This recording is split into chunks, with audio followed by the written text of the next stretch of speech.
Unya, atuloy nga ato ang first day sa atong freedom prayer. Isaulog ang usa natong kakauban si Sister Virgie sa iyang birthday, pero ang iyang birthday ato lang October 1. Karon lang ang atong celebration. So, karon kay muhatag siguro ta dadaan og orientation unti atong buhaton. Ang atong himuon mag-grocery. Pinaka-best offering nato kay nga atong grupo nga gamay, Holy Rosary Prayer Group, no? Nya. Ang ato ang modelo si Mama Mary, so ang pinaka-nindot nga prayer nga atong ika-offer nining nagadagan nato nga tridong prayer ang Holy Rosary. Pero ubanan nato ni siya o pamalandong sa atong tema karong tuiga nga ang tema nga gikasabutan mao ang mapadayunong pag-ampo uban ni Maria. Kunya kanang tumingon tag mapadayunong pag-ampo uban ni Maria. Kita gigibahin man sa tulo ka grupo.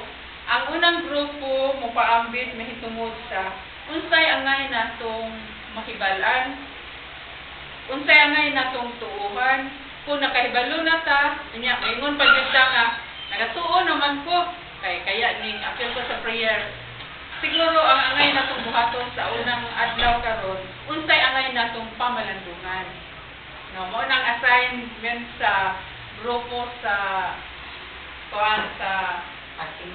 Our Lady of Fatima Cell, no, Sister Saling, si Padang Family, no, si Bacos Family, Dahaw.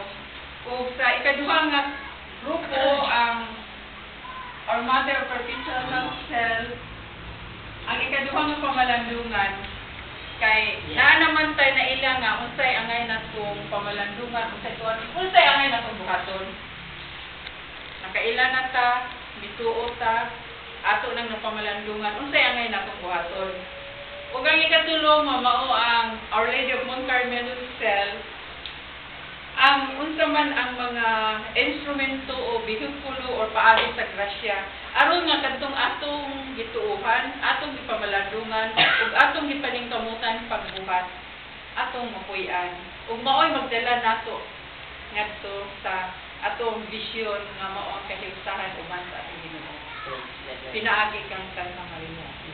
So mo nay atong whole parang kinatibuk-an nga tema sa atong celebration.